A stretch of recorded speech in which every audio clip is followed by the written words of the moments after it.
За өглөө өдөр өрөөнд та бүхэнтэй нүүбэр мэдчилж байна. Энэ бол Gaming Podcast номер 9 надтай хамт Genko байна. За өмнөх подкастын сэтгэлүүдээр нэлээд хэрэгтэй саналууд орж ирсэн. Юу байсан бэ гэхээр нөгөө подкастынхаа эхлэлээр юмаа хэлж байхдаа нөгөө дэлгэцэн дээрээ юу ярихаа үзүүлээч гэсэн байсан. Тэрийг энэ подкастаар шууд хүлээж аваад хэрэгжүүлэе гэж бодож байна. Тэгэхээр за эхлээд би ярих гэж байгаа юмаа тайлбарлачаад дараа нь Genko тайлбарлаа. Тэгээ Genko-гийн мэдээс эхлээд заачи гэж бодож байна. Миний бэлтгэсэн мэдээлүүд гэх юм бол нэг алдартай Call of Duty-гийн стримчний нас орсон юм байна л да. Тэгээ тэр үний оршуулгыг Twitch-ээр шууд үзүүлсэн талаар ярина. За Counter Strike дээр хүмүүс сэтгэх уцаарлаа эсвэл гоншигноодохоор репортлоод тэгээ бүр бандуулах боломжтой болсон талаар ярина. За EA-ийн Origin үйлчлэгийг Myanmar-т авах боломжгүй болсон байна. Энэ талаар дэлгэрэнгүй ярина. За Dishonored 2 тоглоом дээр хүний ингэж алхахаа өмнө тэр хүний одоо зан чанар өөрийнх нь түүхийг ингэж үзүүлдэг тийм шинэ функц байгаа талаар тайлбарлаж үзүүлнэ. За тэгээд Samsung Galaxy S7 болсноо тесэрдэгтэй холбоотой бичлэгүүд YouTube дээр тавигдаа тэрийг Samsung-ийнх нь нөгөө нэг зохиогч ирэх гэж клейм хийгээд тэгээд тэр нь бүтлгүүцсэн талаар ярина. За мэдээнүүдийн хувьд бол юм байна. За би болохоор Nintendo Switch аль биесээр зарлагдсан энэ талаар яриад Red Dead Redemption 2-ийн бас трейлер гарсан байгаа. Мөн Metro гэсэн студийн шинэ тоглоом TC гэдсэн тэр бас аль биесээр танилцуулагдсан байгаа. Мөн Evolve-ийн одоо ингээд хөгжүүлэлт нь дууссан гэсэн бас мэдээ ирсэн байгаа. Тэгээд Wasteland 3 гэх тоглоом бас Kickstarter-аар эхэлсэн байгаа. Иймэрхүү. За энэ мэдээллүүдээр чад Genko тэр өнгөрсөн сар тийм том тоглоомод нийлдээсэн ба тэр талаар яриад за ер нь энэ сарда бас юу тоглоод тэрийг яриад подкаст бол ингээд дуусгав. За Genko мэдээс эхлэе. За тэгэхээр одоо эхний подкастаас л ярьж эхэлсэн багт Nintendo NX гэдэг. За ер нь баг подкаст болчихгүй ярих арга олцоод байна шүү дээ. Тэрийг сая гинт нэг өдөр за маргааш ингээд Nintendo Switch-ийг ингээд танилцуулна гэж зарлцсан.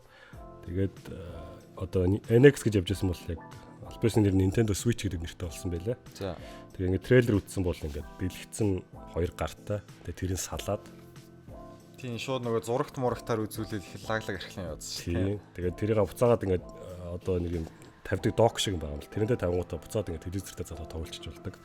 Тэгээд өрмөц шинэлэг бол санаа байлаа. Яг өмнө яг ингээд лик тараад байсан мэдээллүүд ерөнхийдөө бүгдээр таарчлаа хэлээ л дээ. Тэр патентыг авсан гэдсэн мэдээллүүд нь. Үнэн байгаад байдаг гэсэн тэгвэл бас үнэн л байна шүү дээ. Тийм байна. Тэгээд илүү дэлгэрэнгүй мэдээллийг одоо дараа жилийн 1 сарын 12-нд өгнө гэсэн байгаа. Одоо хэдэн доллараар гарах уу? Бас яг ямар тоглоомууд цуг гарах уу? Хийгдэж байгаа тоглоом гэх мэт. Гэхдээ ер нь бол нэлээд том developer-ууд энэ дээр өнөр тоглоомоо гаргана гэж ярьсан байсан тийм нэлээд олон том компаниудтай хамтрана гэж зарласан байсан. Тэр дунд нь одоо жишээ нь From Software гэдэг Dark Souls-ыг хийдэг компани дээр явж байгаа байхгүй. Тэгэхээр бас Dark Souls гарах чинь билүү гэсэн найдлага байгаа. Яг трейлер дээр бол нөгөө Skyrim тоглож үзүүлчихсэн тийм. Гэхдээ хүмүүсийн яг гол санаа зовоод байгаа юм нөгөө нэг юунууд хамтарж ийн гэд заавал нөгөө тэр консолд зориулсан шинэ тоглоом гарах биш нөгөө байгаа тоглоомуудынхаа жоохон таарахын портуудыг гаргаж штэ тэр сайндаж бишлэх гэсэн юм яваадсан. Яг үүнээс Wii U дээр яг тэгжсэн л та анх зарлахт нь бас нэлээд олон компанитай хамтарч байгаа гэж гарч ирэл зарласан ч гэсэн яг тэр жилдээ нэг Splinter Cell ч юм уу Ubisoft ганц хоёр тоглоом гаргаад Assassin's Creed гаргасан байна. Тэгээд тэрнээс хойш нэг сүртэй ингэ тоглоом ерөөсө гаргаагүй чимээгүй болцсон. Тэг энэ удаа бас яахыг нь хараал байгаа. Тэгэхээр одоогийн байдлаар яг мэдэгдэж байгаа нь бол Nvidia-гийн Tegra процессор гэдэг тэрний одоо тусгай хувилбарыг ашиглаж байгаа гэдэг байгаа. Тэгээд Tegra процессор бол Nvidia-гаас гаргасан Shield гэдэг тийм portable өөрсдийнх нь нэг тийм тоглоом байсан. Одоо нэлээд хүчтэй Hawken гэдэг PC-н дээр гарч ирсэн одоо тийм робот тоглоомыг хүртэл ингэ тоглож үзүүлжсэн тийм үү гэдэг. Тэрийг ажилуулж ирсэн гэрс нэлээд хүчтэй байх л гэдэг. Гэхдээ яг мэдээж PlayStation 4, Xbox One-ы төвшөнд арай хөрөхгүй байх л гэсэн таав байгаа л да. Тэгээд тэр угаасаа гар консол чи яаж тэрнтэй харьцуулж. Тэр дэлгэрэнгүй мэдээлэлд нь одоо бас 1 сарын тэр 12-нд өгөх байх гэж бодож байна. Яг Amiibo гэдэг нэг жижигхэн тоглоомууд байгаа шүү дээ. Тэдрийг бол шууд дэмжих юм байлээ. Тэрийг бас зарласан. Тэгээ Unreal Engine 4 гэдэг одоо engine оош тоглоомны тэр ч бас нэлээд хөөрхөн гоё график гаргадаг. Тэрийг бас дэмжинэ гэхээр бас нэг тэгж график нь учир зүгөө гологдохгүй байх л гэж бодоод байна л да. Тэгээ мэдээж хамгийн сонирхолтой татж байгаа асуулт бол батарей одоо хэр удаан барих вэ гэдэг. Тэгээ тэр чинь ингээд байнга л аваад яваад байдаг. Батарейгаа нэг жоохон бариад явахгүй болж жоохон тийм л байна л да. Genko чи PSP энтертэй байлаа. PSP өдөртэй байгаа тийм. Ер нь хэр барьдаг вэ тэр нь? Яг portable тоглоомууд дээр PSP бол яг уу нэг сүртэй биш. Гэтэ PSP яа тий ингээд орхицсон багт сарын дараа ч юм асаахар нь дуусчихдаг батарейнаас дууссан. PlayStation Vita болохоор яа тий сар ингээд орхицсон ч гэсэн яг тэр чигээр байждаг. Тэр нь амар гайхалтай. Яг өөрөө нэг 5 цаг орчим барьдаг л та. Wii U-гийн одоо геймпад байгаа шүү дээ. За. Тэр болохоор их батарей жоохон муу санагдсан. Бас ингээд нэг 2-7 хоног ч юм уу орхичоод ингээд дараа нь асаахар тэгэл яг цэнэглэл гарч ирээд байдаг. Одоо ингээд Wii U-гийн геймпад харахаар бас яг тэр Switch-ийн одоо зүгээр нэг тийм бета прототип шиг харагдаж байгаа. Бүдүүн болгохтэй. Тэг голдод илгэцтэй. Ер нь трейлерыг бол үзээд ямар санагдсан. Надад бол тэр зурагт руу яадаг л сэтгэлүүлдээсэн л дээ. Бусаар нэг консол нь өөрөө байгаа ш. Тийм санагдсан.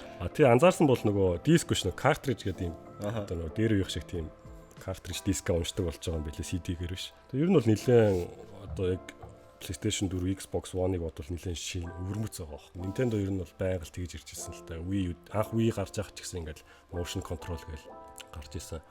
Тэгээ энэ хамгийн инээдтэй нь яасан юм бэл. Switch-ийг зарлана гэд мэдгдсэн чинь Nintendo-гийн нөгөө хувьцаа амар өсөөд. За. Зарласныхан дараа нь бүр өснөөс илүү буусан гэж унсан гэж байгаа. Тэрийг дэ ингэж тайлбарлаад байгаа юм л да. Илүү нөгөө одоо тэр хувьцаа эзэмшигчд нь илүү нэг тийм хүлээлт өндөртэйсэн гэж. Энгийн одоо классикийн цаашаа яг тийм одоо PlayStation 4 идэр шиг тийм энгийн л юм хүлээж исэн юм байна л да. Ингээл яг юм home console шүү дээр ингээд залгаад тоглолдог гэдэг. Switch ч юм болохоор нэлээд бас яг хүмүүс яг яаж хүлээж авах нь жоохон мэддэхгүй л байна. Шинэлгээ болохоор нөгөө тодорхой хэмжээний айц байгаа л байна. Гейм код бол ажиггүй санагдаад байна шүү. Одоо бол зүгээр санагдаж байна. Одоо тэг яг үнийг мэдээд хэрэг нөө $250, $300 гэж яригдаад байгаа. Тэр хавцал авах гэж бодож байна л да. За Switch дээр нэг иймэрхүү. За тэгээд сая E3-аар зарлана гэж байгаа зарлагтаагүй нэлээд хүлээлттэйсэн тоглоом бол Red Dead Redemption 2. Яага яригдаагүй юм бэ гэж бүгдээрээ тэгэдсэн. Red Dead Redemption яг 2-ын өмнөх өдөр Switch зарлагдсан. Тэгээд баг бүх нөгөө юуг нь авчих шиг болсон л та. Анхаарлаар авчих шиг болсон. Facebook дээр нэлээд TCS юм 2 өдөр ингээд. Эхлээ нэг зураг гарсан. Тийм, логогоо улаан болгоо Rockstar чинь. Тэгснээр нэг хүмүүсийн зураг тавиал. Тэгэл угаасаа хүмүүс Red Dead Redemption тийм. Тэгээд дараа 2017 оны намар гарна гэж зарласан байгаа. Тэгээд эхний үзүүлсэн трейлер дээр бол нэг яг тийм онц юм бол гараагүй. Зохиол талаасаа бол өлтөө гаргаж өгөөгүй. Яг хүмүүс зүгээр Red Dead Redemption 1 дээр нэг гол дүр нь өмнө нэг тийм бүлэглэл гангт байсан гэж гардаг байхгүй. Тэгээд тэр үеийнхэн түүхийг гаргах болов гэж бодоод байгаа юм. Тэгэхээр prequel mark юм болох байх гэж. Тэгээ PC дээр гарах байлгүй дээ энэ. PC дээр энэ удаа гарахгүй. Дахиад өө. Гэтэ яг юмыг яаж мэдэх вэ гэхдээ яванда гарч магадгүй л дээ. Red Dead Redemption 1 нь одоо хүртэл PC дээр гараагүй байгаа. Тийм шүү дээ. Тийм. За юм. За TS-тэй холбоотой мэдээлэлүүд үргэлжлээд байна тий. За тэгвэл TS-ийг үргэлжлүүлээд Metro 2033-ыг хийсэн 4 астууд шинэ тоглоомыг TS-гээд байсан шүү дээ. Нэг ирээдүйн хувцсан. Тийм 2 зураг морог хийсэн байсан шүү дээ. Тийм тэр нь Arctica 1 гэдэг тийм Oculus Touch зориулсан одоо VR тоглоом юм байлаа. Virtual reality. Тэгээд 2017 оны 100 гарна гэсэн. Тэгээд энийг жоохон тоглохын тулд Oculus Rift ч өөрөө $600 шүү дээ. Тэр хэрэгтэй. Тэгээд Oculus Touch гэдэг нэг тийм тусгай гар байгаа юм л та. За. Тэр нь $200 үнэтэй гар. Харсан чи тэр нөгөө Wii анх гарч иж байхад байсан шиг удирдлах шиг нь мөртлөө нэг арай орчин үе. Нилээ орчин үеих болгосон юм шиг байлаа. Яг энэ хоёрыг ингээд цугтан сетээр навалд $700-аар зарж байгаа л гэсэн юм билээ. Яг өөрхөөс Oculus Rift-ийн сайтн дээр нь. Жоохон чангал сонсогч тий. Ер нь тэгээд VR их үнэтэй л тоглоом болоод байгаа юм шиг санагдаад байгаа юм л да. Сая ч гэсэн PlayStation VR энэ сар гарсан шүү дээ. Өмнөх сар бас $400-аар гарсан. Тэгээд тоглоход бас нэг PlayStation Camera хэрэгтэй, PlayStation Move гэж хэрэгтэй. Тэр нь байхгүй бол бүгдийг дахиад авъя гэвэл нөгөө сетээр авах юм бол дахиад $500 гээл. Тиймэрхүү үнэтэй байгаа. Тэгээ яг Arctica 1-ийн хувьд бол график нь бол нэлээд гоё харагдчихсэн. Зохиолын хувьд бол сайн зүгээр нэг тийм өсөлтгүй болсон ч юм яасан. Трейлерыг минь үзсэн чинь бас л метро шиг тийм пост апокалиптик маягийн л марчсан тий. Бас нэлээд өөрхөн зохиол мохиолтой шиг харагдаад шүү трейлерыг үзсэн чинь тий. Тийм нь нэлээд нэлээд өндөр түвшний сайн чанартай зүгээр нэг тийм инди талдаач биш яг бүрийн хэмжээний сайн чанартай тоглоом хийж байгаа юм шиг байлээ л дээ. Oculus Touch та зориулж тэгж л рекламдод байсан. За өөрчн за Wasteland 3 зарлагдсан байгаа. Энэ бол классик Western RPG төрлийн тоглоом. Тэг өмнө Wasteland 2 нь бас Kickstarter-аар дэмжигдээд нэлээд амжилттай болсон төслүүдийн нэг. Тэгээ сая 3-ын болохоор яг бас краудфандинг гэдэг хүмүүсээс мөнгө цуглуулад босгохоор зарлаад яг 3 хоногийн дотор бол 2.75 сая доллар бол босгоод амжилттай хэлэдийн болсон. 3 хоногийн дотор. Тэгээ сүүлд харахад бол 3 сая литрийн давцсан байсан. Тарагт өрцөн байсан. Тарагт өрцөн байна гэсэн үг. Яг Wasteland хүмүүс нөгөө яадаг юм бэлээ. Би өөрөөс мэддэггүй байсан байхгүй. Тэгсэн чинь Wasteland 2 гэл яг Kickstarter-ийн анх сонирхож байхад яг анх Fallout 1 2 дээр ажиллаж исэн продюсерүүд нь одоо хийж байгаа тоглоом. Тэгээ гарсныхаа дараа ч гэсэн ерөөсөө ингээд бидний хүсэж исэн хизээч авч чадаагүй Fallout 3 мөн байна гэд. Тэгэж ярьдсан байлээ. Тэгээ Fallout 1 2 ч яг дээрээс нардаг байсан тоглоом шүү дээ. Тийм 3 дээр нэг юм FPS шиг бол first person болгоцсон тийм. Wasteland 2 ч яг дээрээс нараад нэг тоглоод байдаг тоглоом байхгүй. Turn based тал та. Тэгээ энэ бол үнэлгээ бол нэлээд сайн байдаг тоглоом. Тэгээд яг тиймэрхүү дээрийн тоглоом сонирхдаг хүмүүст бол нэлээд таалагддаг юм шиг үлээ. Тэгээ сая ч гэсэн 3 хоногийн дотор ийм их мөнгийг босгож ийн гэдэг бол яг тодорхой хэмжээний бол fan base үүссэн. Тийм байна. Дагагчид бол нэлээд байгаа болохоор ингэж амжилттай хэрэгжиж байгаа байх гэж бодож байна л да. Юу одоо орчин үеижүүлж гарах байл гэдэг. Эсвэл дээр юу шиг яг тэр стилээ. Яг тэр стилээр л харагдсан. Тийм үү? Тэр нэгтэй гоё л та бас яг би Fallout 2-ын жилөө нэг жоохон тоглолт гэсэн санагдаад байсан. Сонирхолтой л байдаг гэсэн л та. Надад бол тэр Diablo-гийн тиймэрхүү график харах эсвэл нөгөө дээр ярьж Titan Quest энэ шиг тийм график жоох ядаргаатай санагдаад байдаг. Зүгээр санагдаад байна шүү дээ. Wasteland 2 нэлээд үнэтэй байсан. Одоо ингээд 3 нь гарсан дэх удахгүй жоохон хямдраад сүүлийн хямдрлаар хямдруулныг сонирхч үзье л гэж бодоод байгаа. Гэтэ яалч ч нөгөө технологийн дэвшлэр нөгөө халд дээрээс нарахаар ч анхны житант шиг бас хэцүү болчихно тий. Яг хажуудлаас нарахаар биш үү тий нэг isometric 3D талаас гарах гэдэг нь тийм юм шиг байсан. Эндэж график нь жоохон сайжраад. 3 дээр бол жоохон харсан чи өвөл байлдалах шиг үлээ л дээ. Өмнө 2 дээр жоохон цүлмэлт яваад байсан баг. Гинкотой хамт подкаст ихэнд давуу тал нь тийм үү. Ерөөсөө миний соригч үздэгчгүй хизээж авахгүйсэн гэдэг гарч иж байдаг. Тэгэл бичлэгээ янзалж байгаа л подкастыг янзалж байгаа л ингээл харах. Хитэн тгээ асуучихгүй яа гэж аяг бодогдоод идэв. Стендик зэрэг би нэлээд сонирхол хийсэн. Тэгээ тоглож үзье гэж бодоод байгаа тоглоомуудын нэг л. Тоглож үзэхээр дараа нэг тоглож үзсэн ингээд. Тийм сарайхаа тоглоомд төр хийж болно шүү дээ. За дараагийн мэдээ. Turtle Rock Studio-гийн хөгжүүлсэн Evolve гэх тоглоом өмнө ярьжсэн шүү дээ. Stage 2 гээд 4 сарын өмнө PC дээр өнгөө боллоо гэж. За тэгсэн. Тийм. Тэрний одоо яг албан ёсны хөгжүүлэлт нь дууслаа гэж одоо нөгөө студиэс нь мэдээлсэн байгаа. Тэгээ юу гэсэн үг вэ гэхээр одоо Turtle Rock Studio маань дахиж одоо энэ дэр шинээр нэмж янз бүр юм хийхгүй. За. Одоо expansion pack гэдэг янз бүр гарахгүй. Тэгээ тоглоом бол мэдээж тоглож болно. Онлайн серверүүд нь бол байна. Харин яг нөгөө publisher-тайгаа хийсэн гэрээнд дуусаад ингээд Turtle Rock Studio-хаад ажилгүй болж байгаа гэсэн үг болчихж байгаа байхгүй. Яг нэг Left 4 Dead хийсэн гэдгээр хүмүүс их мэддэм байлээ. Тэгээ нэлээд хүлээлттэй байсан.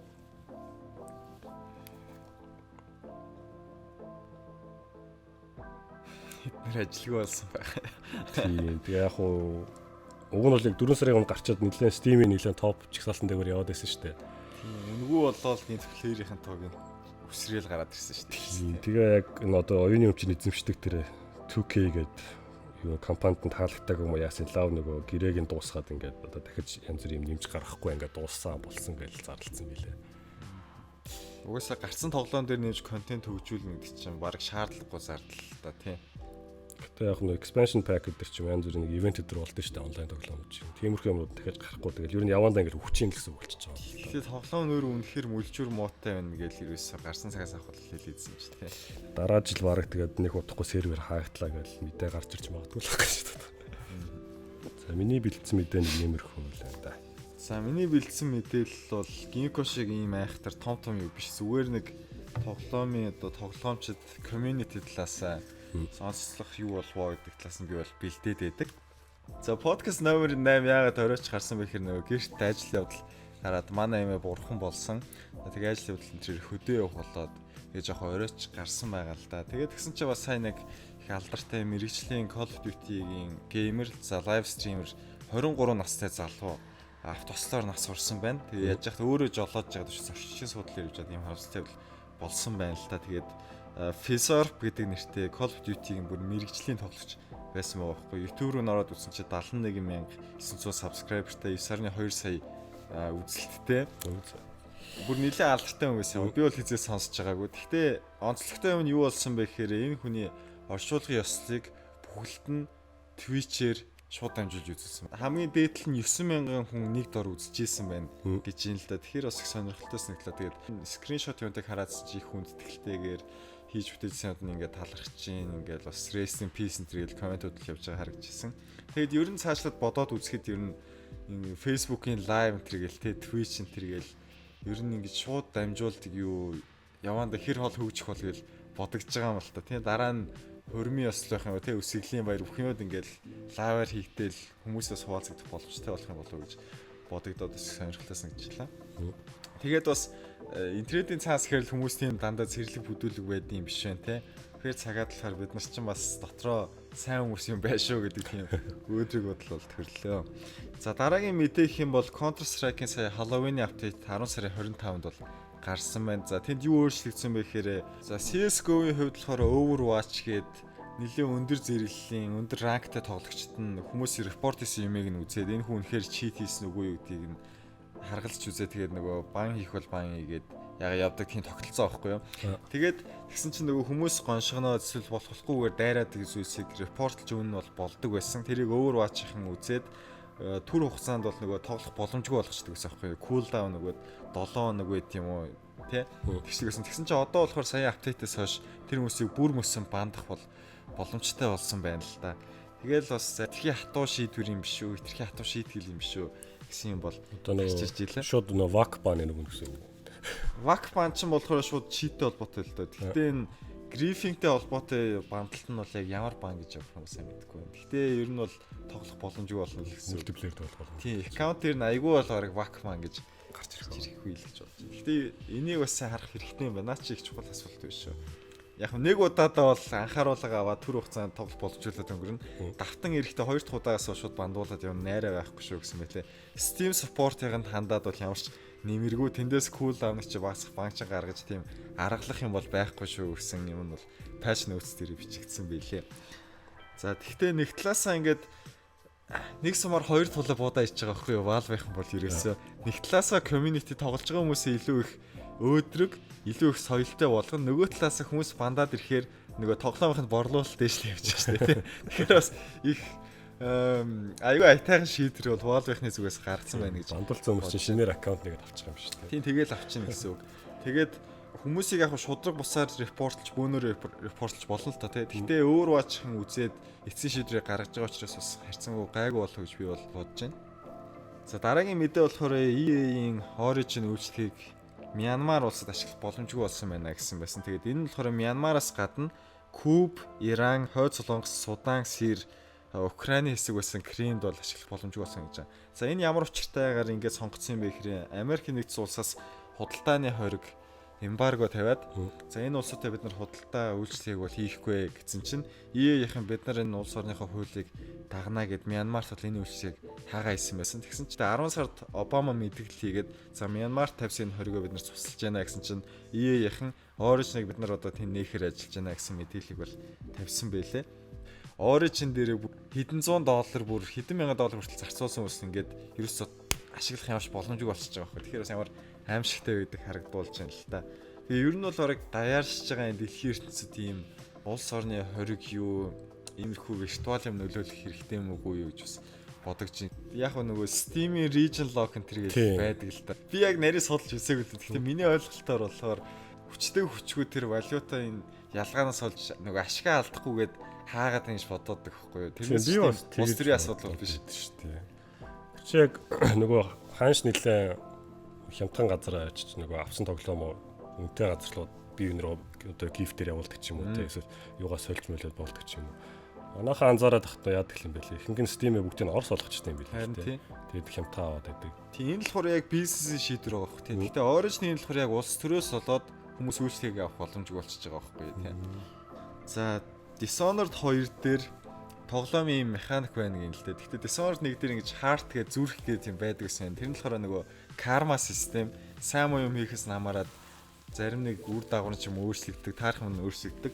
Dishonored 2 дээр нь болохоор тэр механикийг илүү өргөжөөд алах гэж байгаа хүмүүс юм уу ингэж таарлцсан нөгөө тоглох NPC-гуудыг ингэж харангууд тухайн үеийн юм гэж яриаг нь сонсдог, бодлыг нь уншдаг, эсвэл тохиолж исэн юмыг нь тэр хүн өөрөө яаж хүлээж авчихсан тэрийг ингэж мэдэх боломжтой болж ингэж байгаа байхгүй юу.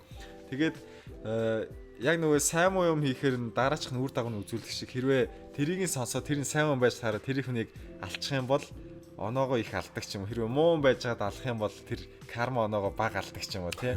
Тийм хөлөөс нь үзүүлэх боломжтой байна гэсэн үг байна. Сонор чинь 11 сард гарах байхаа. Тийм баг шүү.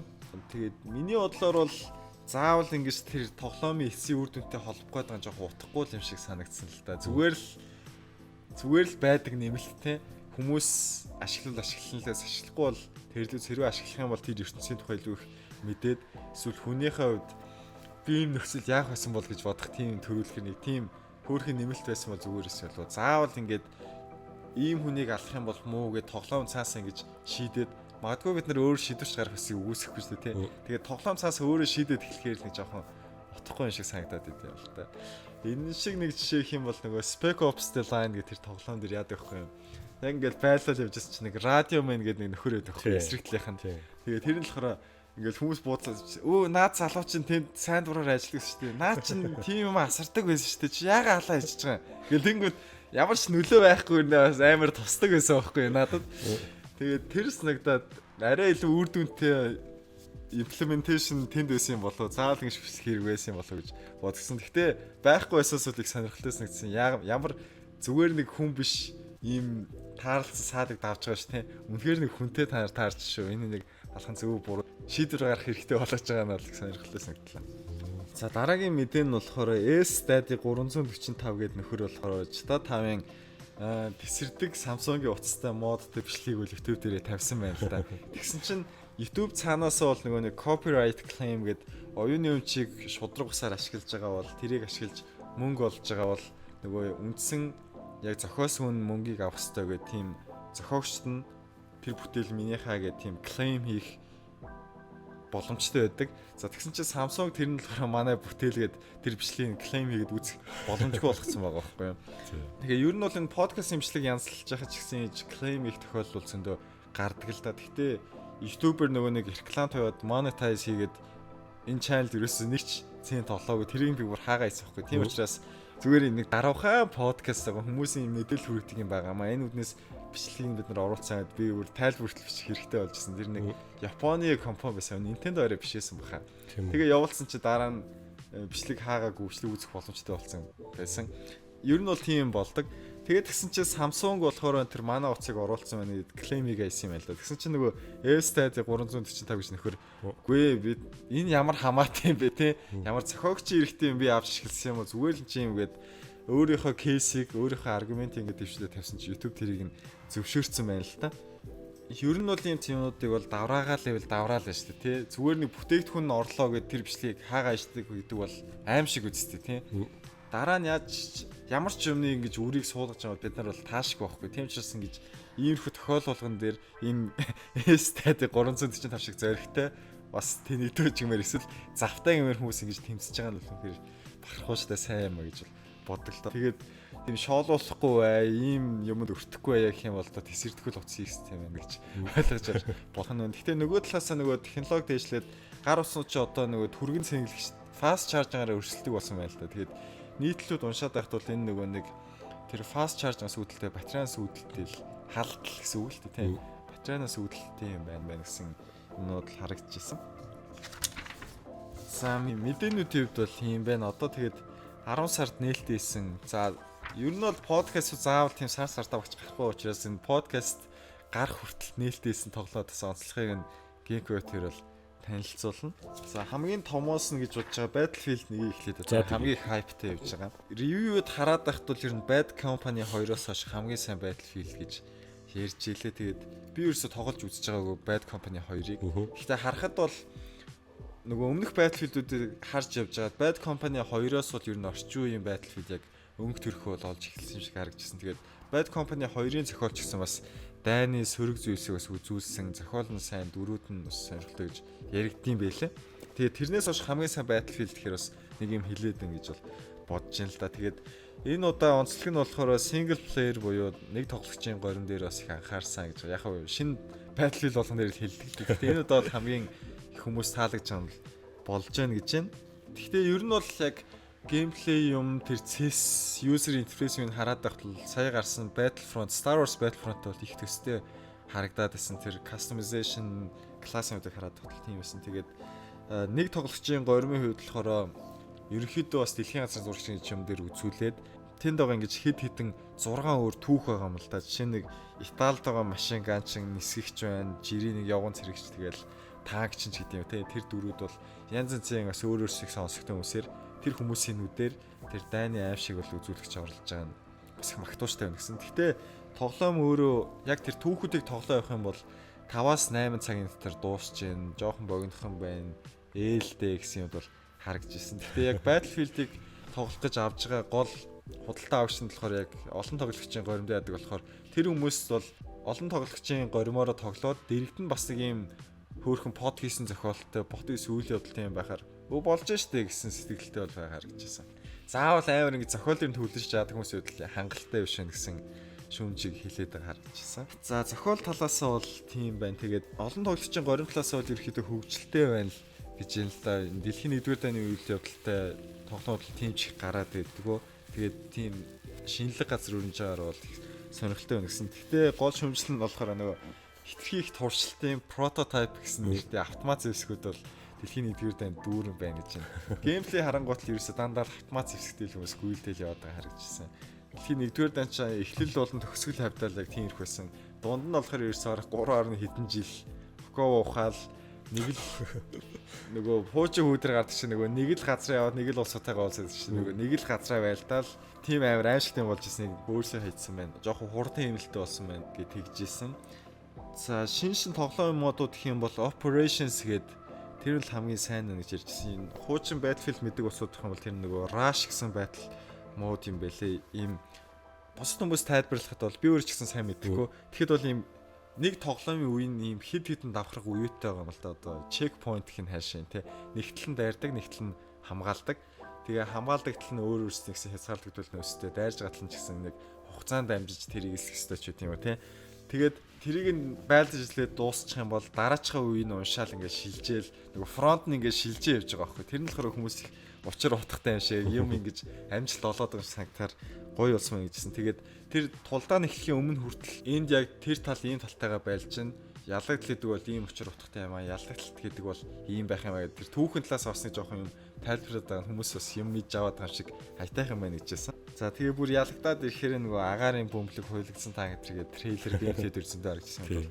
Орж ирж байна. Графикуудын хувьд бол үнэхээр тасархаа харагдчихсан. Бета дээрээс л харагдчихсан шүү дээ. Гинко. График бол яг үсээ ярил. Ерөөсө тэр утаа манай шавшроо тэр гэрэлтүүлэг юм бол тасархаа харагдсан. Battlefield дээр яг энэ удаа нөгөө single player нь нэлээд гайгүй болсон л гэж шиг ревю үзсэн л дээ. Тэгэл мультиплеер уусаа ярилтгүй. Тоглолтог хүмүүс нь тоглолтог.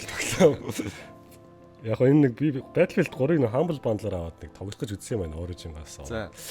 Гэсэн чи ерөөсөө нэг тийм серверинж болохгүй байсан юм яасан нэг орхоо уншаал тэгэл гацаа буцаж нөө жигтэл нэгс юм яагаад байгаа нь ерөөсөө амжилт болоо гэдэг. Ерөөсөө яг энэ Battlefield-ийн мультиплеерийг тоглож үзээгүй байхгүй юу?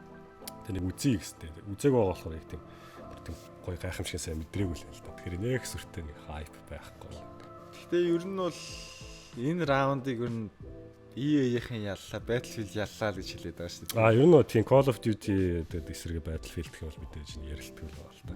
Гэхдээ магадгүй бас Call of Duty шинэ нээлттэй хэр яварчих юм гэдэггүй. Одоо гарan тэгээд гарсныхаараа ревюг нь харжлаа.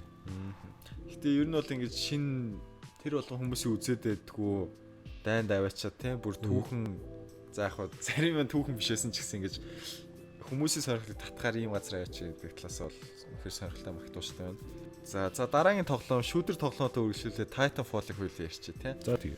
За Titanfall 2-ийн Battlefield-тай харьцуулж магтууштай юм нь болохоор ямар ч транзакшнуд бол байхгүй байсан.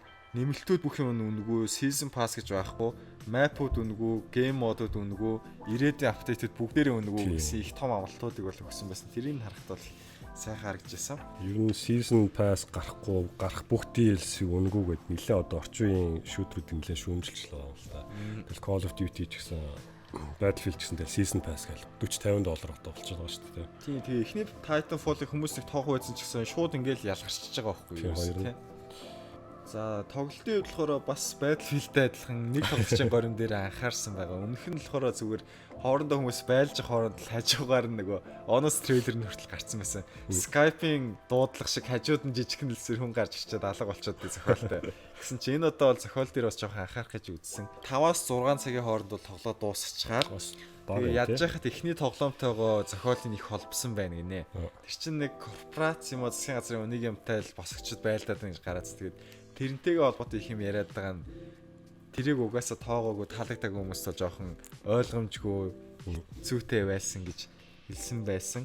Тэгээд тэр нисгчээ харилцаа, нисгч тэр роботойгоо харилцаж байгаа харилцааных нь багсаг инээтэй юм гарна. Тэнийг дүүхэн зохиолтой тэгтээ хөгжөлтэй гэсэн дүгнэлт бол ер нь нийт шүүмжлэлд бол хэлжсэн. За нэг тоглолтын горийн үед бол юм байна. Тэгээд Titanfall ч угаасаа олон тоглолтын горийн дээр үнэлж явж байгаа тоглоом байгаа. Тэгээ энэ удаа тэрэн дээр бас дажгүй сайжруулалтуудыг бол хийсэн байна гэж байгаа. Тэгээд өмнө нь болохоор нөгөө нэг хөнгөн дунд зэрэг хүн гэсэн 3 төрлийн титантай тэд нар нөх олон нэмэлт сонголтууд бол байгаа гэжсэн. Одоо болохоор 6 төрлийн сонголт байна гэж байгаа бол та. За тэр 6-ыг танилцуулах юм бол за жирийн нэг стандарт титан байна гэж байна. Тэр нь болохоор ерөнхийдөө бүх төрлийн үүргийг бол хийж чадвартай. Алинд нь ч тасархай сайн биш. Тэгэхээр аль нь ч тасархай муу биш. За дараагийнх нь болохоор пууж энтер хараадаг support маягийн титан. За пуужгууд нь бүр ингэж саадмаа тойроод байгаа. Зэв харагдаж байгаа нэг 70 тэрийн сүрэг заагс байдаг шүү дээ. Бөөнөрөө зэрэг хөдөлдөг шиг бүх пууж нь тэгэж бас сонирхолтой харагдчихсан. За их хүнд хоёрыг дуулахтай heavy маягийн титан. За ийм хүрээлэн борч нөгөө area of effect нөлөөлдөг. За гал тавьдаг, хортий тавьдаг тийм титан байсан. За нөгөө Optimus Prime шиг сэлмээрээ туултаад ойрын зайны тийм титан байна гэж байна. За нис чаддаг тийм снайпер төрлийн титан байна гэж байна. Тэгээд тэрнээс гадна нөгөө нэг мапын зохион байгуулалт өөр болоод зарим газрын нэг задгай талбай нэмэгдсэн титанууд хоорондоо байх боломжтой болсон. Тэгээд дээрс нь титануудын сонголтууд нэгдээд их жоохон тактикийн тоглолтууд хийх боломжтой болсон байна. Класс нь нэмэгдсэн байна тийм тэгэж ирсэн. Тэр сэлэмтэй чинь нөгөө Ronin гэдэг нэг тийм төрлийн титан байсан баха. Тэрийг яасан юм бэлээ. Японд гарч байгаа Titanfall 2-ын дискнийхэн зураг cover яг тэрүүгээр яг Ronin гэдэг титан дараа нь хийсэн гэл жоохон өөр л cover хийсэн юм бэлээ. Өөр чин Titanfall 2 дээр limited edition юм да. Цогцолгочдын хөлбөр нь юм том дуулахтайгаа ирсэн бохоггүй. Тэрийн гэсэн чинь яг хүмүүс зүүж болж ийн гэдэг. Ингийн таарж ийн гэдэл нэлээ магтцсан байлээ. Гэтэ одоо ингэж cosplayer-ууд олон болсон цагч тэр мэнжнийх амар гайхаа ойлж дээ. Яг өмнө зүгээр миний санаж байгаагаар Halo 3 ч бас нэг тимтэй иржсэн. Killzone 3 ч юм ч лөө. Killzone 2 нас нэг тим баг магтай. Тэр зүгээр кастын нэг юу байсан шүү дээ. Зүгээр юм ширээний нэг үзмэр шиг л юм баггүй. Ингээд яаж ч болох дотор нэг тоглоомоо диск хийдэг. Яг энэ Titanfall-ыг ингээд зүүж болж ирэхээр гоё байгаа л та. Тэгэхээр бас нэг юм шимах гэдэг оролт шиг бас зүг байсан уу? Тэрийг ингээд зүүжүүлэх юм ер нь нэг айгу ховц өмсөө авчих юм бол бараг тэр нөгөө нисгчтэй адилхан болчих юм билээ л дээ. За Titanfall дээр дүгнээд хэлэхэд бол ер нь бүх талаараа их сайжирсан байна. Дээрс нь нэг тоглолтын горимтой болсон байна. Титануудаа сайжирсан байна. За газрын зургийг бол нэмэгдсэн байна. Ерөнхийдөө бол их сайн өмнөх тоглоомод давсан бүтээл болж чадсан байна гэж хэлээ. Тэгээ ирээдүйн апдейтүүд өнгөө гэж байгаа тийм. Тэр нь ганц ах юм да. За дараагийн тоглоом. За тэгээ Shadow Warrior 2 сая 9 дээр гарсан. Тэгээд Xbox, PlayStation 4 дээр энэ жилийн сүүлээр дараа жил гарах байхад яг порт нь гарч арай л амжаагүй юм шүү лээ. За Shadow Warrior-ийн хувьд бол бүр 97 оноос эхэлтэй тоглоом байгаа шүү дээ. Тэр Doom, Series анч сүүлийнх л та тий. Duke Nukem тэр үеийн тоглоом. Тэр үеийн тоглоом байхгүй. Сүүлд нь Redux гэдэг $1 зарагдаад байсан шүү дээ. Харахад бол тоглож явах хэцүү юм шиг харагдчихсан. Яг нь тоглоом онцгой талаас нь зүгээр нэг хитрхи амар их рефлекс чадвар шаарддаг юм одоо тий. Яг хоёрын бол нэлээ одоо сая сүүлд гарсан Doom шиг гоё болсон байна гэж хэлсэн. Хурдан fast paced гэж ярьдэн шүү дээ. Хурдан талдаа. Тэгээд зохиол нь бас жоохон сонирхолтой. Дээрэс нь бас нэг жоохон яад юм шиг үлээ. Зэвсгүүдээ ингээд жоохон сайжруулаад явд юм шиг үлээ л дээ. Borderlands элементээс авцсан байна гэж яриадсан байхгүй. Тийм байсан. Тэр ер нь бол бүгдээрээ л амар сайн байна. Бараг Doom-тай адилхан төвшөнд гоё явж байна гэдэг. Үнэлгээ нэлээ сайн байлаа. Миний бодлоор л тэр Duke Nukem Doom Wolfenstein энтрийн арай нэг Азжуулсан хөлбөр юм шиг санагдаад шүү дээ. Арай Samurai Ninja багтай тийм дорны соёлыг оруулсан тий. Гол яг авч явдаг юм юу юм шиг санагдсан л та нөгөө гол дүр нь нэг тийм Аз зол байдаг байхгүй. Дандаа нэг ахчаа англи хэлээр яриад байна. Барзраад байдаг. Low rank гэдэг баазраад байдаг. Тэр нь амар инээдтэй юм билэ. Тэгэхээр би өөрөө бол нэг тоглодог болохоор нэг яриад их юм бол алга байна. Би нэгийн жоохон тоглосон нэлээд зүгээр байсан шүү. Буудаал сэлэмдэл тэгэл. Тийм Steam дээр миний wish list дээр явж байгаа л да ер нь тийм. шүүмжүүд хараад байхад ер нь бол дажгүй болсон байна гэж тэгжлээ тий. Тэг яг хүмүүс нэг Battlefield нэг энэ Titanfall-ын донд яаж ч магадгүй л санагдаад байгаа л да. Чимээгүй өнгөрчөж байгаа юм шиг санагдаад байна. Сонирхоод үзүүлсэн нэлээд зугаатай тоглоом юм шиг байлаа. За дараагийн тоглоом Gears of War 4 гэж байна. Үнэлгээг нь харсан чинь яг зөв дундчлээ лээ. Гэтэ холбоод хэлэхэд Gears of War 4 яг гараад нөгөө кино хийж байгаа гэж зарласан. Холливуудынхаа. Бас ямар болох юм байгаа харж лээ. Чи бас нэлээ өөрөө одоо нэг нэлээ цусагтай тоглоом шүү дээ тэр хүмүүсийг зүр хөрөөдөл явчихсан тоглоом. Тэрийг кинонд ороод яаж гаргах юм бэ? Тэгэл хийх л хэрэгтэй шүү тэрүүгээр нь. Тэгэхгүй тэгээд харчлаа. Deadpool хүртэл 18-аас дээшэж болсон шүү дээ. Тэгээд шинэ логоны кино хүртэл тийм болох ч байгаа тий. Тэгээд за зохиоллоосоо бол нөгөө Locust-уудтай хийжсэн дайнд бас нэлээ олон жил өнгөрсөн байна. Gears of War 1-ээс 3 хүртэл байсан тоглоомын нөгөө Marcus-ийн хүүгээр нь бол явж байгаа гэж. Тэгээд энэ талаасаа болохоор энэ Gears of War 4-ийн сурдлынхаа жоохон soft reboot тал руугаа шинээр шинэ үеийн геймерүүдэд ингэж танилцуулж байна гэсэн байдалтууд бол уншигдчихсэн. Надад тийм учраас нөгөө нэг тэр том дайн өнгөрсөн учраас зохиолч өмнө тийм их том дайныг хамарсан энэ аль нэг фронтер гэдэг талаас биш нэг хүний арай тийм нэг аялал арай тийм нэг хувийн тал руугаа зохиол нь бол байсан. Гэхдээ тийм амар үр нөлөөтэй биш. Дараагийн тоглоомууд арай нэг бэлдэж өгсөн сетап тал руугаа юмнууд бол яваад байна гэжсэн л да. Тэгээ гол дүрийн залуу бол нэг их сонирхолтой юм байна. Ер нь шинээр нэг 3-4 танилцуулсан байгаа. Тэр дөрүүд нэр нь жоохон сул дүр нэх тийм сонирхолтой юм байхгүй байна гэсэн. Тэгээд нэг хуучны дөрүүд нь жоохон эргэж ирсэн юм байл л дээ. Мэдээж манай Маркус ирсэн. Тэгээд тэр нэг ганцлууч юм блээ дээ. Колтра юм блээ дээ. Мэдгүй. Тийм. Тэдэр нь хүмүүс бараг тэр нэг хуучин дөрүүдтэйгээ ингэж уулзахын тулд ч юм уу. Тэрнийх нь тэдэртэйгээ тоглосон ч бараг илүү гоё юм л гэлээ. Тэгэхээр тоглолтын нь хэв маяг танилчсан ертөнцийн нь арай өөр болсон байна л гэсэн үг байгаа юм л та. Нэг роботууд ороод ирсэн. Бас өөрсдөө нэг тийм мек шиг робот нь сууж байлдаад байсан бичлэг харагдчихсэн. Тийм үү. Байлж байгаа юмуд нь болохоор тэгээ локстууд байгаа. Арай өөр төрлийн бас шинэ дайсууд байгаа. Тэгээ тэр роботууд байх шиг байгаа юм л та. 9 цаг орчмын хугацаанд тоглож дуусч болохоор ч гэсэн тэр тоглолт нь өөрөө бол бас нэлээд өөр элементүүдтэй байлдах үедээ байлждаг тийм амар ирчвчтэй үед бол тэгээд адреналин ялгараа байлдаа явцдаг. Заримдаа болохоор зүгээр нэг алхаа тийм юм бодоод ийш тийшээ хараад явах хэсгүүд л байгаа нэг сонирхолтой болсон байна гээл. Тэгсээ гинт нисээл эсвэл гинт машинаар яваад байгаа тийм тиймэрхүү бас болж байна гэж л. Тэгээд мэдээж зохиолын дуусч бол Horde mode гэж байдаг. Gears of War-аас шалтартай болсон баха тийм. Нөгөө Gears of War 3-т Horde mode 2 гэд нэлээд сайжруулаад орсон. Тэр нэлээд зугаатай байсан. Тэгээ тэрийг одоо Horde mode 3 гэж ороод ирсэн байгаа. Тэгэл тэр бол нэлээд үнэлгээ сайтай байлаа. Өөрөөсөө зэвсэг юу даавж болдог гэсэн байсан. Тэгээд Horde mode 2-ыг би нэлээд тоглож ирсэн юм аа. Тэр чинь ингээд үе нөгөө бааза хамгаалдаг л тийм юу. Тиймэрхүү гэхдээ нэлээд төв хамгаалдаг тоглоо. Нэлээд зугаатай болгоцсон. Тэгээд нэг тийм хамгаалтууд авч тавиал. Яг 1-ээс 9 дугаар үе явангууд нэг 10 дахь үе дээр нь бас нэг том босс шиг юм гарч ирэл байлддаг. Тэгээд нэг 50 үе байдаг үлээ яадаг лээ. Ингээд олуулаа хязгааргүй сонсогдоод шигтгүй юм уу те? 2-7 50 байдаг гэсэн санагдаад байна. Би нэг талд нь өрснөг үе цаашаа нэлээд хэцүү болол дуусчихсан. Ганцаараа явжсэн юм. Найзтайгаа л тоглосон. Энийг нөгөө дөрвөлээ ч юм уу хоёулаа ер нь олуулаа сууж байгаа тоглол. Нэлээд зугаатай тоглоом Horde mode нь ялангуяа. Бараг өдөржингөө суух юм шиг тэрээсээ. Дээрээс нэмээд н Horde mode-оос гадна Gears of War 4 чинь split screen-ээр co-op хамтарч тоглож болно гэж байгаа юм л да. Ойрд чирэн тийм тоглоомод бараг гараагүй ялангуяа том тоглоомодоос бол тийм. Тий нөгөө Halo 5-чаа авч тэрийг болиулаад нэлээд хүмүүсийн дургу гэсэн байна.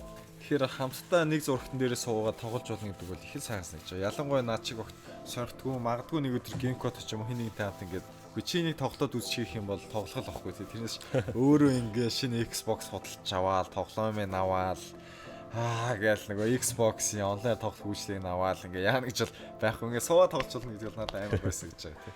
За графикын тэр талаас бол ярьхгүй юм билээ. Гоё харагдчихсэн. Одоо ер нь энэ генерашн дээр гарч байгаа тоглоомууд дээр нэг график баг ярилддаг байгаа тийм. Бүр нэг тийм өвөрмөцөл шийдэл гэж үгэг бол яг энгийн график бол хангалттай л тулцсан байна шүү. За Civilization 6 дээр яг хуу график нь жоохон арай өөр арт стайл сонгосон талаас нь болох юм л да тийм. За Civilization-ийн хувьд болохоор Civilization 6 гэж сая гарсан, 5 нь болохоор 10 онд гарсан. За энэ хоёрын хооронд болохоор Beyond Earth гэдэг арай нэг сансар огтход үйл явдал өрнөдөг тоглоом 14 онд 2 жилийн өмнө гарсан л да. 5-ын expansion pack шиг юм байсан юм шүү. Тийм жоохон бүтэлгүй байсан, шинийн баг байгаагүй. Скины нөрөг өөрчлөөл шинэ тоглоомны нэрлээ гаргацсан шүү дээ та нар хийжсэн. За Civilization 6-гийн хувьд болохоор тэр арт стилийн нэхлээ ярьсаар үгүйсэл явчих гэж бодож байна. Нэг хүүхэлдэйн кино шиг юм шиг эсвэл гар утас таблетын тоглоомч шиг харагдж байгаа талаас нь зарим нь таалагдах байгаа шиг лээ. Надад болохоор тэр Civilization 5 жоохон тоглож байгаад яхад нэг хитрхийн нүдэнд ядаргаад санагдаад байхгүй юу. Тэрийг нэг жоохон цэвэрлээд, цэгслээд багасгаа тийм болсон бол надад дайггүй санагдсан. Тийм арт нь яг надад тэр артаас нөлөө нөгөө дуу оруулж байгаа нь Sean Bean дуу оруулж байгаа гэдэг нь сонирхолтой санагдаад байгаа. Хиндэн дуу оруулсан юм. Нөгөө Tech 3 гэн уншдаг юм байл л да. Narration уншдаг. Sean Bean тэрийг уншиж ийн хэр нэлээ тоглож үзмээр санагдаад байгаа. Тэгээ энэ дээр энэ бас хүч юм шиг зү. Үгүй надад чи яг ярьчихсан. Нөгөө хошин шиг шүү дээ ийм яадсан. Sean Bean баг тоглосон бүх кинон дээр л хөхтөн шүү дээ. Бараг л. Тэгээ одоо яаж энэ Tech 3 narration хийж байгаад хөхтийн гэсэн чинь launch trailer дээр хөгчдөг гэж. Яг тэр нэг Civilization 6-гийн трейлер байгаа л та ингээ 3 минут ч л үү. Яг ингээ Sean Bean ярьж байгаа 2 дахь минутын дээр хөгчдөг байхгүй. Яаж вэ? Яг тэр дөрөв хөгчдгийг нэг ярьжсэн. Тэрийг л яриад байгаа л та. За Civilization 6-ыг бол цувралынхаа хамгийн шилдэг тоглоом болсон байна гэж хүмүүс хэлж байсан. Тэгээд график юм тийм энгийн болсон ч гэсэн өмнөхөөс илүү олон мэдээллийг илүү хурдан авах боломжтой болцсон байна гэж байгаа. Зарим хүмүүс нь бас 5 нь шилдэг, 6 нь бас жоохон нэг тиймэрхүү байна гэдэг тийм ч гэсэн ревю явж лээсэн л та. Тийм тэгээд өөрчлөлтүүдийг бол графикаар зогсолтгүй хийсэн байгаа харагдчихсан. Тэгээд гол өөрчлөлтүүд нь хаана байна вэ гэхээр ингээд тоглоом эхлээд нэг арай гэж нэг амиа зогоохтой болоод нэг юугүй ялагдахааргүй болчдаг үе байдаг ч тийм. Тэгсэн мөртлөө нэг эцсийнхаа зорилгыг биелүүлэх гээд нөгөө бусад улсуудыг сэргийлчээр эслэх байт юм уу, соёлоор байт юм уу, шашнаар байт юм уу, шинжлэх ухаанаар байт юм уу эслэх гээд хүлээгээд байдаг үе байдаг тийм. Тэр mid game тэр яг тэр гол үеийг нэг жоохон өөрчлөөд илүү их микроменеж хийх юм та тийм. Жишээ нь хотуудаа хаана ямар эд баялагтай, ямар нөхцөл байдалтай газар байршуулахаас хамаарат барилгын удаа менеж хийх тийм бусад юмтай дипломат харилцаа нь илүү ойлгомжтой болсон ч гэдэм юм. Тиймэрхүү зүйлс тэр системийнхаа өөрчлөлтүүдийг бол нэлээд хийсэн гэж хэлсэн. Тэгээ заавал тэр цэргийн яалт гэдэг байхгүй тэр түрүү дурдсан бусад юмудаа хөөгөө явахд бол сонирхолтой байна гэж хэлсэн. Тэр шашнаар ялж ир гэсэн шүү дээ. Шинтогийнхоо очоод ялчлаа ч гэлээ эзлээд авцсан байна гэдэг ревю үзчихсэн чи. Тийм тиймэрхүү сайн зүйлсийг бол хэлжсэн. Дунд хэсгийнхаа тоглолтыг тэр жоохон өөрөө гар бие оролцох хэрэгтэй одоо энэ нэмсэн л сайжруулалт гэж хэлээд байгаа юм. Ер нь яг юм Civilization тоглолтын хүмүүс хэр мэдэх вэ? Би бас нэг би бол яг тоглож байгаа. 5-ын тоглоёгээд авцсан байгаа тэгээд. Би бас хэлсэн байгаа. Тоглож амжаагүй л яа. Нэг тоглоод эхэлчихвэл барыг салтгүй юм тэгэл. Чигэн л аддикт болдог юм шиг байна. Салахгүй. За Civilization 6-гийн үед бол ерөнхийдөө ам сайтай байна. Зарим нэг өөрчлөлтүүд. Ер нь бол барыг цоврал оглоод тэр бүх юм ийм байх юм даа тий. Ерөнхийдөө ам сайтай. Зарим өөрчлөлт нь хүмүүс таалагдсан байна. Зарим нь таалагдаагүй байна. За Mafia 3. За Mafia 3. 1-2-ын геймко тоглож байсан уу? Гүү ер нь энэ Mafia мэх сонирхдаг болохоор. Хоёрын хүмүүс их дуртай л байдаг юм шиг анзаарчихсан шүү. Тэгээд хизээч гараад хизээч хүмүүс тоглоод амжчихсан. Би ерөөсөө сонсоогүй байсан чинь Mafia 2 л гэдэг яриад байлээ. Би болохоор нэгийн жоохон тогложсэн. Тэгээд нэг машин жолоодод ихний хэдэн даалгаврын систем очил гацаал ёо гэж хайцсан шүү дээ ерөөсөө. За Mafia 3-ийн хувьд бол зохиол нь энэ оны 2016 оны хамгийн шилдэг зохиолуудын нэг байна гэж хүмүүс хэлж байлаа. Тэгээд ерөнхийдөө болохоор хараадсан чинь тэр чата сайн амдчтэй төсөө сагсал л да. Гол дүрийнхэн залуу нь хол ууж аваад ирээд Линкольн гэж залуу болохоор Вьетнамын дайнаас эргэж ирээд өөрийг нь өсгсөн одоо өргөж авсан хүн ингээд уулзсан чинь тэр New Bordeaux гэж хотынхаа мафиот нэлээд асуудалд орсон. За New Bordeaux гэж хот нь болохоор New Orleans миний байсан хотод дээр сэтэлж хийсэн хотоогоо юм л да. Тоглож үзүүлсэн гоё юм биш үү? Тий, надад бол гоё санагдаад байгаа. Одоо компьютер хүрдэг бол тэгээ суулгаад тогломоор л юм. За зохиол нь тэгээд үнэхээр хүчтэй сайн байж байгаа. 20-25 цагийн дотор дуусгана. Тэгээд амар гоё эхлээл ингээл ирчвчтэй бол ингээл хүмүүсээ танилцал яажсан чинь геймплей дээр ирээ жоохон онцгүй болж юм чам. Юу вэ нөхөр ингээд за мэдээж тэр мафийн гол боссыг устсахын тулд доотх улсуудтай эхлээд уулзах хэрэгтэй бол тээ. Тэгээд тэрний дэд хүмүүстэй уулзахын тулд хийж байгаа даалгаврууд нь хоорондоо амар адилхан байна гэдэг байгаа байхгүй юу. Гол дүрийнхэн залуу хүртэл өөрийн гэсэн бүлгээ үүсгээд явж болж байгаа шүү дээ тий. Тэр нь болохоор Mafia 2 дээр гарч ирсэн тэр Vito Scaletta гэдэг Италийн мафиун, за Thomas Burke гэдэг тэр нэлээд догшин эрхээч машин хулгайдаг Ирланд гараагаа, за Cassandra гэдэг Voodoo хатан гэдэг IT-ийн гейм тэргийн бүлгэлээд энэ гурван хүний тусламжийг аваад яаж бол тэгээд тэр өөрийнхөө хүмүүс суслах даалгаврууд нь хүртэл хоорондоо адилхан. Тэдний хоорондоо адилхан тэр эсрэг мафиа хүмүүстэй хийж юмуд нь хүртэл хоорондоо адилхан байна гэдэг хаалаа. Тэгээд нэг тийм угаасаа open world тоглоомын тэр асуудал ер нь тэр юм шиг байна. Итгэх давтамжтай олон сонголт байдгүй, яг хүсэж байгаа хэмжээнд олон сонголт байдгүй. Яг зохиолын ингээд гоё үргэлжлүүлэл явмаар байдаг. Тэгсэн чи хийж байгаад нь хооронд яг адилхан байгаад байдаг. Тэгээд нэг YouTube-ийн яриаг харж байсан чи ингээд өөрийнхөө хүмүүс сусалтай зохиолын үзүүлэе гэсэн чинь сүүл рүү эхлээд геймплейд хийж явуулж хагаад сүүл рүүгээ шууд тэр cutscene тэр зохиолын хэсэг кинодын үзүүлэл явцсан гэж байгаа байхгүй юу. Тэгээд тийм л гол асуудал байх шиг байна. За тэгээд өөрийнхөө улсууд яаж туслах, яаж хандхаас хамаараа тэр уралт Линкольн тэр хотоос явах эсвэл тэр доотх улсуудтайгаа нэгэнтээ хамтраад тэр хотоо удирдах эсвэл ганцаараа удирдах юм тэгээд төгсгөлүүд янз бүрд бол байгаа юм билээ. За техник үзүүлэлтээс болохоор мэдээж тэр нээлттэй эрсдэл явахстай учраас зарим газар үнэхээр сайн полжтэй, үнэхээр нарийн детальтай хэвчээдэг, зарим зүгээр ерөнхийдөө ингээд гурилтай хийсэн юм байдаг тийм. Тэгээд анх гарахтаа болохоор 30 FPS тэр лок хийсэн байсан. Тэр нь улсууд их гайхшруулсан байлээ. Дараа нь шинэ патч гараад 60 FPS болгосон. Одоо орчин үеч бүгдээрээ 60 FPS болж байгаа тийм. За гинк хэлэх юм. За мафиа дээр нэг хэлэх юм байна. Угаасаа тоглоомын ревю дээр би яриад байгаа шалтгаан гинкогийн цаасыг харах юм бол тоосон байгаа байхгүй юу гэсэн ингээд нэг ганцхан параграф маягийн юм байгаа байхгүй. Тэгсэн чинь би юу вэ? Нэг бүтэн нүүр ингээд араа үүргэн ингээд тоглоод байшсан байгаа байхгүй. За нээлттэйсэн тоглоомын хувьд бол 10 сард бас нэлээд олон тоглоом бол нээлттэй ил 11 сар ч гэсэн ер нь том тоглоомд бол би юу PlayStation VR-ыг ярих уу яах вэ? За ярээр гинко юу харсан юм?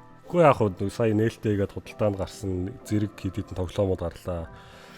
Яг $400 гарсан. Тэр нэг move камер нахгүй бол тэр ярьжсэн бас нэлээд $500 сетийг авах хэрэгтэй болно тий. Тэгээд ер нь бол нэлээд дорол зарагтаал үнэлгээ сайтай л ах шиг үлээ л дээ. Японд бол pre-order нь дуусаад дахиж pre-order гасан чинь бас дороо дуусаад эрэлт хэрэгцээ нэлээ их байгаа юм шиг үлээ. Тэгээ нөгөө нэг тусдаа гарч байгаа тоглоомод байгаа шүү дээ. Star Wars-ийн VR, Batman-ийн VR энэ төр гэл тийм. Star Wars-ийн гаргах Batman-ийн VR нь гарцсан яг зүгээр юм жисэн. Надад болохоор тэр нэг гольфтой тоглоом байсан байхгүй юу? Роботууд гольф тоглодог. Тэр л зүгээр санагдаад. Тэгээд тийм том өндөр байшин шиг роботууд ингээд хотоонд гольф тоглоод гүйлтээд хотоо нураагаад зугаатай тийм. Нилээ марцсан тоглоом билээ Япон. Тэгээ мэдээж юу гарсан? Race Infinite гэдэг энэ PlayStation 2 дээр гарч ирсэн Race гэдэг тоглоомны одоо HD remaster ч мөлий сайжруулад тэгээд энэ дээр нэмээд Stage X, Level X зүйлээ нэг тийм шинээр үе нэмж өгсөн юм байлаа л та яг VR-т нэлээд зориулсан. За. Тэрийн л нэлээд их гоё байна гэдэж бүр ингээд бүх юм амар гоё харагдаж байна. Pixel гоё байна. Энийг л яг VR-аар тоглож үзэх стол юм шиг байлаа л та. Гарсан тоглоомууд нь яг ийм их үнтэй яванда VR-ын тоглоомууд гараад ирэхээр бас газар авч чадах нь уу яах нь эсвэл нөө Kinect чиг тэгээд явандаа мартагтаад тагуулах нь байдаг л. Нилээ үнэтэй л. PlayStation 4 ч өөр одоо $300 болчиход байна. VR нь хажууд нь $400 тэгээд $500 гэхээр бас нилээ үнэтэй л болоод байгаа. Харин харжлаа. Гэхдээ ингээд шинэ юм хийгээл явж байхад явна юм болох л хэрэгтэй тийм. За тоглоомын хувьд бол ийм байлаа гэж. Өөр нэг жижигхэн тоглоом, жижигхэн шүү дээ. World of Final Fantasy гэдэг сая PlayStation 4, PlayStation Vita 2 дээр гарсан байгаа. Vita хувилбар нь бол нэлээд график нь сайн харагдчихсэн. Бараг Vita дээр гарсан хамгийн шилдэг графиктай тоглоом байж магадгүй баха. Тоглоомын хувьд бол яг нөгөө Final Fantasy дээр гардаг, бүх цуврал дээр гардаг бүх дөрүүд нь ингээд нэг маскотоор орж ирдэг. Тэгээ бас амтнаа ингэж байрж авч болт юм байлаа. Тэгээ ерөнхийдөө Final Fantasy-гийн Pokemon л гэдэг юм л да. Амтнаа байрж цуглуулдаг ингээд яадаг гэдэг. Тэгээ дөрүүд нь бүгдээр юм жижигхэн одоо нэг chibi гэж ярьдаг шүү дээ. Нэг том нүдтэй жижигхэн дөрүүд болгоцсон. Нэлээд хөөрхөл харагдсан л та. Энд тэгээд нөгөө 15-ын сүүдэр дор бас ингээл чимээгүй өнгөрч байх шиг байна гэж харагдаад байгаа. Гинко харсан чи сая Pokemon Go одоо л тоглоё гэж байна. Final Fantasy-гийн тоглоно гэж бодож байна. Энийг үү? Тийм. Энийг би демог татсан жоохон тоглож үзсэн үг нэлээд хөөрхөн юм бэ. Монголд хүмүүс тоглож байгаа шиг байна. Монголдгүй баха яг. Final Fantasy мэддэг хүмүүс сонирхох байх гэж бодод байна л та. Pokemon-оос арай цөөхөн баха тий. Pokemon-оос жоохон цөөхөн талтай. За 10 сарын тоглоомууд дэвд бол ийм байлаа. За өнгөрсөн сард яасан талаар би бол Counter Strike нэг удаа 2 3 удаа тоглосон юм шиг байна. Онцлох юм гэх юм бол тэгээд гисэн чи 2 сар гарan бараг тоглоогүйсэн 100-аас хойш ерөөсөө. Гисэн чи миний цолыг хураагаад Sealer 4 болгоцсон байлаа.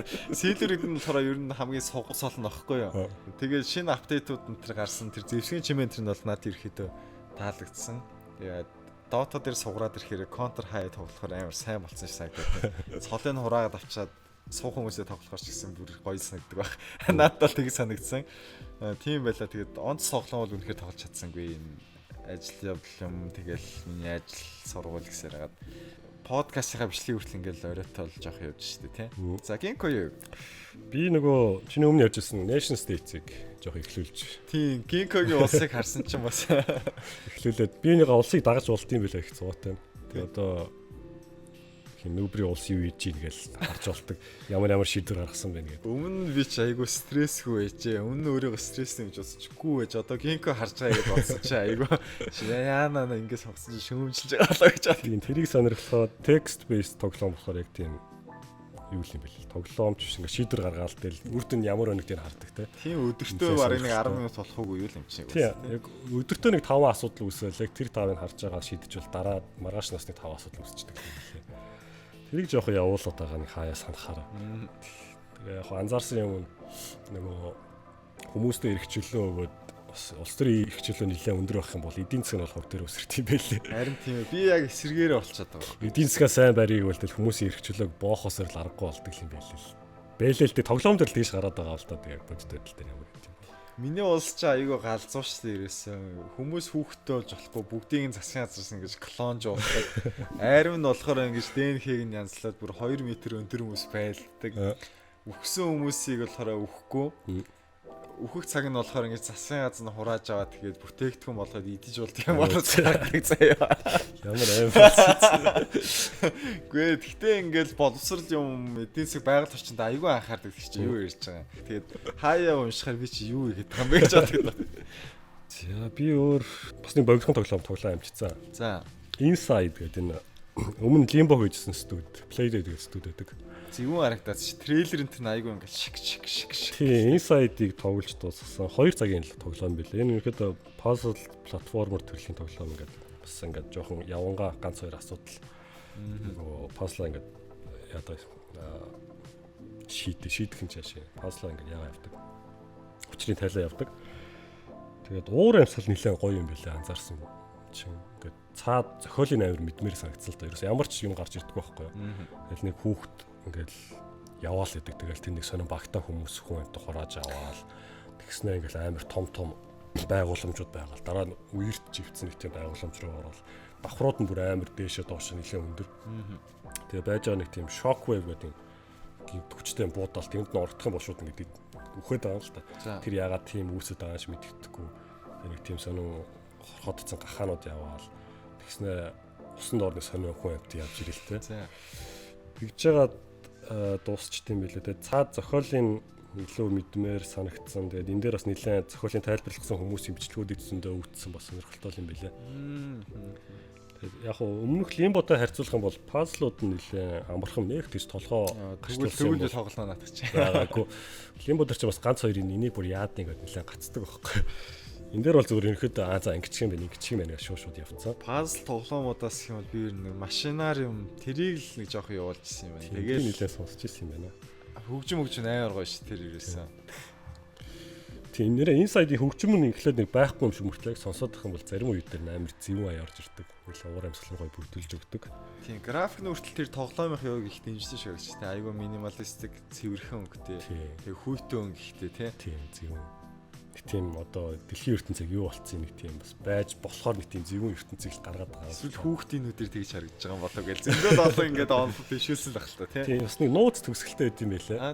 Тэрийн бисүүлт нь өөрөө тоглож яг тэрийг өөрөө тоглож чадаагүй л дээ зүгээр бичлэг үтсэн чинь ингээд бид нар сонсч болох уугүй юу? За яг тэрийг спойлер талдаа юм да. Бас нэлээд өөр төгсгөл байд юм байлаа. Тэр нь бас нэлээд юм бодогдуулдаг юм байлаа. Тийм үү. Тийм. Энэ дээр бол нэлээд уг нь яриа гоё үүсгэл тоглоом байлаа л дээ нөө. Яг ийм зохиол бил аманд чинь гэж ерөөсөө өвдгөө болохоор өөр өөрсдийнхөө хүлээж авдаг. Уур амьсгал нь нэлээд л гоё санагдсан. Да ер нь яг Limbo-гоос хойш бас Limbo ч бас анх нэлээд гоё өссөн шүү дээ. Хавар хуу хар сүүдэр дунд л яваад байдаг. Тэр нэг гэрэл сүүдрийг гоё гаргаж өгөл. Тоглож үзхийг зөвлөж чинь яг нь анх гараад нэг IGN өдрөөс 10-аас 10 өдөр аавал нэлээд шуугаад байсан шүү дээ. Яг ч тийм 10 авахар бол тоглоом биш нэг санагтаагүй. Гинкогийн үед ямар тоглоом 10 авахар гэдэг юм? 10 авахар тоглоом гэвэл. За ер нь Zelda тоглоомууд 10 авах. Аа. Zelda тэгээд Энэ бол нэг 8 авах. 8 бол хангалттай 8 л. Хангалттай. Яг богино л доо. Чи 2 цагийн тоглоом. Тэгээд яг голдон интент өгөхөд нэг 2 цаг 3 цаг л тоглох бах. Тэгээд дахиж тоглох replay value жоохон нэг тийм сүртэй бол нэг байхгүй санагдсан. Яг нэг тоглолоо тоглох. За тийм байж. Тийм юм тоглож юмсан да. За подкаст номер 9-ийн үед бол иймэрхүү байна те. Тэгээд хэрэгтэй сонирхолтой мэдээллүүдийг Genkode хэрэгж чадсан байх гэж бодож байна. За тэгээд энэ подкастыг хамт хийж байгаа Genkode хад маш их баярлалаа. 11 сард гарах тоглоомуудын ревю гэсэн уншиж бэлтнэ. Энэ одоо жоох. Тийм. Тэгэхгүй бол би чинь ингээл нөгөө хоёр цаас руугаа хараад ингээл тэр хоёр цаас дүүр юм Genkode хатсан ингээл дайраад тийгэрээсээ. 11 сард нэлээд их тоглоом, баг бүх гол тоглоомд гарч байгаа бах те. Тэгээ ер нь бол манай Genkode чинь том арга хэмжээ дээр ингээд үзээд байдаг. Би болохоор ингээд хажуугаар нь хүмүүс яаж ийн хэн яаж ийн гэсэн юм ингээд хараад байдаг. Тэгээ ревю дээр өтер хоёулаа ерхэд өөр өөр бодлоос харчаад байдаг. Ийм ингээд яваад байдаг шүү дээ, тий. Тэгээд нөгөө өмнөх подкастын комментүүд дээр ер нь ингээд амар том даацтай коммент үлдээд хүмүүс их баярлаа гэж хэлмээр юм л да. Тэгээд Frost амар урт коммент үлдээсэн байсан байхгүй. Тэгээд би бодож байгаад хариу өчнө гэж бодож байгаа. Чадаагүй. Тэгээд Frost сонсож байгаа бол тэр коммент бичсэн үнэхээр их баярлалаа. Амар их урам зориг өгсөн шүү. Тэгээд тэгээ гоё урт чанартай коммент байсан тийм чанартай коммент байсан. Тэгээд Frost хийснээр ингээл авахуулаа л тийм. Шин санаанд оруулчлаа байхгүй. Тэгээд ер нь коммент бичдэг ингэж бодож байгаа сэтгэлүүд нь бит өөрөөс өөр өсөн ч гэсэн ингэж бичиж үлдээдэг бүх хүмүүстээ маш их баярлалаа. Бас бүгдээрээ бичиж үлдээж байгаа сай тий. Бас энэ одоо хүмүүсийн нөө switch дээр яг юу гэж бодож байгааг нь мэдмээр байна л. Чи ингээд portable мөртлөө home gaming console юм шиг ингээд нийлүүлсэн юм хийгээд байгаа шүү дээ. Тэгээд нэлээд шинэлэг болохоор бас хүмүүс яаж хүлээж авч байгаа юм. Тэрийг мэдмээр санагдаж байна. За өнөөдрийн подкастт бол тэгээд иймэрхүү байлаа. Ингээд дараагийн имчилэг хүртэл түр баяр та. Нүүбэр болон Genkode байлаа. За шүү дээ.